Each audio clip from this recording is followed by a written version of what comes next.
నమస్తే, welcome to Suman TV. 2022లో దళిత యువకుడు తన కారు డ్రైవర్ అయిన వీధి సుబ్రహ్మణ్యంని హత్య చేసి డోర్ డెలివరీ చేసిన కేసు ఎంత సంచలనం సృష్టించిందో మనందరికీ తెలిసిన విషయమే. ఎమ్మెల్సీ అనంతబాబు ఎవరైతే తన కారు డ్రైవర్ వీధి సుబ్రహ్మణ్యం ఉన్నాడో తనని హత్య చేయడమే కాకుండా తన ఇంటికే డోర్ డెలివరీ చేసిన సంచలన విషయానికి సంబంధించి అప్పట్లో తన్ని A1 గా కూడా చేర్చడం జరిగింది. అయితే సిట్ నివేదిక ఇచ్చింది ఎంక్వైరీ తర్వాత. A2 గా తన భార్య లక్ష్మీ దుర్గను చేర్చింది. ఎవరి సహాయం లేకుండానే ఈ హత్య జరగదు అని కూడా ఒక నివేదిక ఇవ్వడం అయితే జరిగింది. అప్పట్లో ఈ కేసు సంచలనం సృష్టించిందని చెప్పుకోవాలి. తన దగ్గర కార్ డ్రైవర్ గా పనిచేస్తున్న సుబ్రహ్మణ్యంని తన బర్త్డే రోజే కొట్టి చంపి తీసుకువచ్చి తన ఇంటి దగ్గరే పడేశారన్న అభియోగాలు అప్పట్లో సంచలనం రేకెత్తించాయి. తర్వాత ఈ కేసుకు సంబంధించి తన్ని రిమాండ్కి పంపించడం, జైలు నుంచి రిలీజ్ అయ్యే టైంలో కూడా భారీగా ఒక ఊరేగింపును క్రియేట్ చేయడం, ఒక పెద్ద సినిమాని క్రియేట్ చేయడం కూడా మనందరికీ తెలిసిన విషయం. అయితే ప్రస్తుతం ఈ అంశానికి సంబంధించి సిట్ ఒక నివేదిక ఇచ్చింది. తన భార్యను A2 గా చేర్చడం అయితే జరిగింది. ఈ హత్య జరిగిన టైంలో తన భార్య కూడా అక్కడే ఉందంటూ కూడా సిట్ చెబుతూ ఉంది. దీనికి సంబంధించిన ఆధారాలు కూడా ఉన్నాయంటూ కూడా చెబుతూ ఉంది. అయితే ఏం జరిగింది ఏంటి, ఈ కేసుని పక్కదోవ పట్టించే ప్రయత్నాలు కూడా ఏ విధంగా జరిగాయి? మనతో సిపిఐ ప్రసాద్ గారు ఉన్నారు. సార్ నమస్తే అండి. అప్పట్లో ఈ కేసు సంచలనం సృష్టించిందని చెప్పుకోవాలి. తన భార్య కూడా ఆ టైంలో హత్య చేసిన టైంలో అక్కడే ఉంది, తనకి సహకరించింది. ఎందుకంటే ఒక వ్యక్తిని హత్య చేసిన తర్వాత కారులో ఎక్కించుకోవడానికనే ఇంకొక వ్యక్తి కావాల్సిన అవసరం ఉంటుంది. సో CCTV ఫుటేజ్ కూడా క్లియర్ గా కనిపిస్తా ఉంది. వాళ్ళు పదే పదే ఆ ఇంటి ముందు తిరగడం కానివ్వండి, హడావిడిగా బట్టలు మార్చుకొని రావడం కానివ్వండి, ఇలాంటివన్నీ CCTVలో రికార్డ్ అయ్యాయి.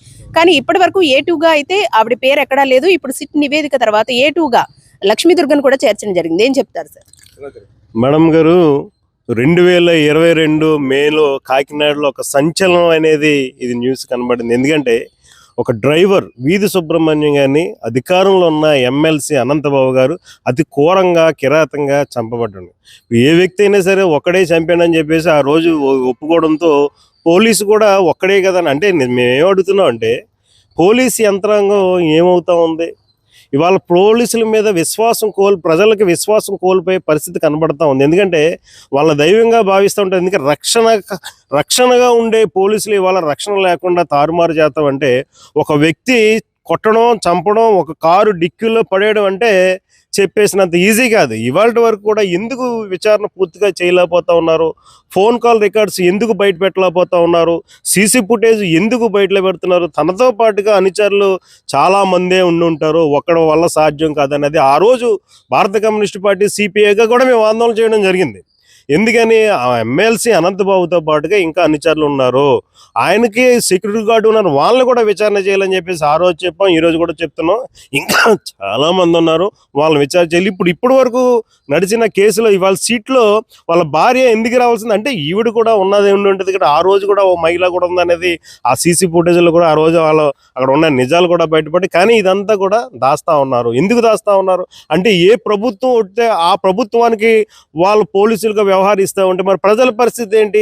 ఏ ప్రభుత్వంగా ఆ ప్రభుత్వం కొమ్ముగా వస్తూ ఉంటే పోలీసులే, మరి ప్రజా వ్యవస్థ అనేది మీలో ఒక లోపాలు కనబడుతున్నాయి. దయచేసి నిర్దిష్టంగా మీరు రక్షణ కావాల్సిన పోలీసులు కాబట్టి నిర్దిష్టంగా ఏదైతే నిజం నిర్భయం అనేది బయట పెట్టండి. ఇప్పటికైనా వాస్తవాలను బయటకు తీయండి, ఆ CC ఫుటేజ్లు తీయండి, కాల్ డేటా తీయండి. ఇంకా ఎవరైతే ఉన్నారో వాళ్ళందరినీ కూడా దోషులుగా మీరు తేల్చి వీధి సుబ్రహ్మణ్యానికి న్యాయం చేసి వారి కుటుంబాన్ని ఆదుకోవాలని చెప్పేసి మేము డిమాండ్ చేస్తూ ఉన్నాం. అలాగే ఈ కేసు మీద భారత కమ్యూనిస్ట్ పార్టీ CPI చెలో రాజ్భవన్ కూడా ముట్టడి పిలుపునివ్వడం జరిగింది. మేమందరం విజయవాడ వెళ్తే విజయవాడలో కూడా కేసు ఇప్పుడు కూడా నడుస్తూ ఉంది. మేము కోర్టు వాయిదాలు కూడా వెళ్తా ఉన్నాం. సార్, అప్పట్లో ఎంత సంచలనం సృష్టించింది అనేది మనందరికీ తెలిసిన విషయం. అయితే ఇందులో ఒక మహిళ ఉంది అని CCTVలో ఉన్నప్పటికీ కూడా ఇప్పటి వరకు కూడా దానికి సంబంధించి ఎలాంటి ఆధారాలు లేవంటూ చెప్పుకొచ్చారు. ఇప్పుడు సిట్ నివేదికలో తన భార్యే, ఎందుకంటే ఆ హత్య జరిగిన టైంలో తనతో పాటే ఉంది. ఇంకొకటి ఏంటంటే పదే పదే వాళ్ళు కిందకి రావడం, వాచ్మెన్ ని ఒక పెద్ద కర్ర కావాలని అడగడం, ఇలాంటి విషయాలన్నీ కూడా తేల్చిన విషయం అయితే మనం చూస్తా ఉన్నాం. ఆ జైలు నుంచి రిలీజ్ అయిన టైంలో కూడా, అంటే వైసీపీ హయాంలోనే ఇదంతా జరిగింది. పక్కా అందరూ వీళ్ళకి సపోర్ట్ చేయడంతోనే ఆయన ఆ రోజు అంత పెద్ద ప్రచారం చేసుకుంటూ, ఊరేగింపు చేసుకుంటూ జైలు నుంచి ఏదో మహా నాయకులే బయటకు వచ్చినట్లుగా, నిర్దోషిగా ప్రకటించిన తర్వాత ఒక పెద్ద నాయకుడు వచ్చినట్టు పెద్ద సినిమా క్రియేట్ చేసుకుంటూ కూడా ఆయన ఊరేగింపు చేసుకుంటూ రావడం జరిగింది. కానీ ఇప్పటి వరకు ఎందుకని దీనికి సంబంధించి ఒక నివేదిక రావడం లేదు, ఒక స్పష్టమైన ప్రకటన అయితే దీనికి సంబంధించి రావడం లేదంటారు? ఇది కేవలం అమ్మ ఒక ఇంట్లో దొంగతనం పడి బంగారం దోపిడీ గురైందంటేనే అక్కడికి వెంటనే క్లూస్ టీమ్ వచ్చి ఆధారాలు సేకరించి ఏలు ముద్దలు సేకరిస్తూ ఉంటుంది. మరి ఇదే వీధి సుబ్రహ్మణ్యం ఒంటి మీద అన్ని గాయాలు ఉన్నాయి, ఏలు ముద్దలు దొరకలేదా, ఆధారాలు దొరకలేదా? ఎందుకు మీరు దాస్తా ఉన్నారు? ఎందుకు బహిర్గతం చేయట్లేదు?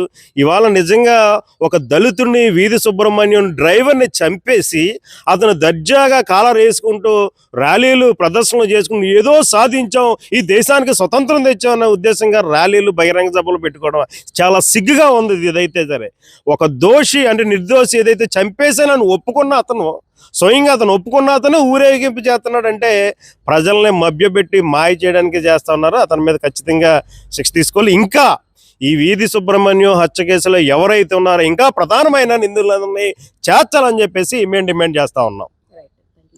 సో చూసారు కదండి, ఎమ్మెల్సీ అనంతబాబు ఈ కేసు అప్పట్లో సంచలనం సృష్టించింది. తన డ్రైవర్ వీధి సుబ్రహ్మణ్యం ఒక దళిత యువకుడిని కొట్టి చంపిన తరువాత తన ఇంటికే డోర్ డెలివరీ చేసిన ఘటన ఇప్పటి వరకు కూడా పెను సంచలనంగానే మారింది. అయితే అప్పట్లో సీసీటీవీ ఫుటేజ్ లో ఒక మహిళ కూడా ఈ హత్యలో భాగంగా ఉందంటూ కూడా చెప్పినప్పటికీ అది ఎవరన్నది ఒక క్లారిటీ అప్పుడు ఇవ్వలేదు. ఇప్పుడైతే సిట్ నివేదికలో తన భార్య లక్ష్మీ దుర్గని A2గా చేర్చారు. తనపై కూడా కఠిన చర్యలు తీసుకోవాలంటూ దళిత సంఘాలు కూడా డిమాండ్ చేస్తా ఉన్నాయి. అప్పట్లో తన కార్ డ్రైవర్ ని చంపిన తర్వాత కుటుంబ సభ్యులకు ఫోన్ చేసి ఒక యాక్సిడెంట్ జరిగింది, నాగమల్లితోడు జంక్షన్ లో మీ అబ్బాయికి యాక్సిడెంట్ జరిగిందంటూ కూడా ఈ అనంతబాబు వాళ్ళకి కాల్ చేయడం జరిగింది. ఆ టైంలోనే అక్కడ ఏదైతే నాగమల్తోడు జంక్షన్ లో ఉన్న సీసీటీవీ ఫుటేజ్ పరిశీలించినా అక్కడ ఎటువంటి యాక్సిడెంట్ జరగలేదు, వీళ్ళ కారు కూడా ఆ ప్రాంతంలో లేదు అన్న విషయం అయితే అప్పట్లోనే క్లియర్ గా తెలిసిపోయింది. కానీ దీనిపై అప్పటి ప్రభుత్వం ఎలాంటి చర్యలు తీసుకోవలేదు, నిష్పక్షపాతంగా వ్యవహరించిన తీరైతే అప్పట్లో లేదనే చెప్పుకోవాలి. అయితే ఇప్పుడు ఆధారాలతో సహా సీసీటీవీ ఫుటేజ్ తో తరహా ఆ కారు ఎక్కడెక్కడ తిరిగింది, ఎక్కడికి తీసుకువెళ్ళింది, ఎక్కడికి తీసుకొచ్చి పడేసింది, ఇవన్నీ కూడా ఆధారాలు పూర్తిగా ఉన్న నేపథ్యంలో మళ్ళీ అనంతబాబుకు సంబంధించి ఒక క్లారిటీ అయితే వస్తా ఉంది. ఈ హత్యకు సంబంధించి తను తన భార్య ప్రధాన నిందితులుగా A1 A2గా అయితే చేర్చడం జరిగింది. వీళ్ళపై కఠిన చర్యలు తీసుకోవాలని గత ప్రభుత్వ హయాంలో వదిలేసినట్టు ఇప్పటి కూడా వదిలేస్తే గనక దళిత నాయకులంతా కూడా తమ పోరాటాన్ని చేస్తామంటూ కూడా చెబుతూ ఉన్నారు. ఇప్పటికైనా తనకు న్యాయం చేయాలి, తన కుటుంబానికి న్యాయం చేయాలంటూ కూడా కోరుతా ఉన్నారు. మరి ప్రభుత్వం కూడా దీనిపై ఏ విధంగా స్పందిస్తుంది? ఇప్పటికి కూడా అనంతబాబుని అలాగే వదిలేస్తుందా? తన భార్యను కూడా ఎటువంటి వాళ్ళపై చర్యలు తీసుకోకుండా గత ప్రభుత్వ హయాంలో ఏ విధంగా చేశారో ఈ ప్రభుత్వ హయాంలో కూడా అలాగే వదిలేస్తారా, లేదంటే కఠిన నిర్ణయాలు తీసుకుని వాళ్ళని కఠినంగా శిక్షిస్తారా? వేచి చూద్దాం. కెమెరా పర్సన్ శ్రీధర్తో అనుశ్రీ, సుమన్ టీవీ, కాకినాడ.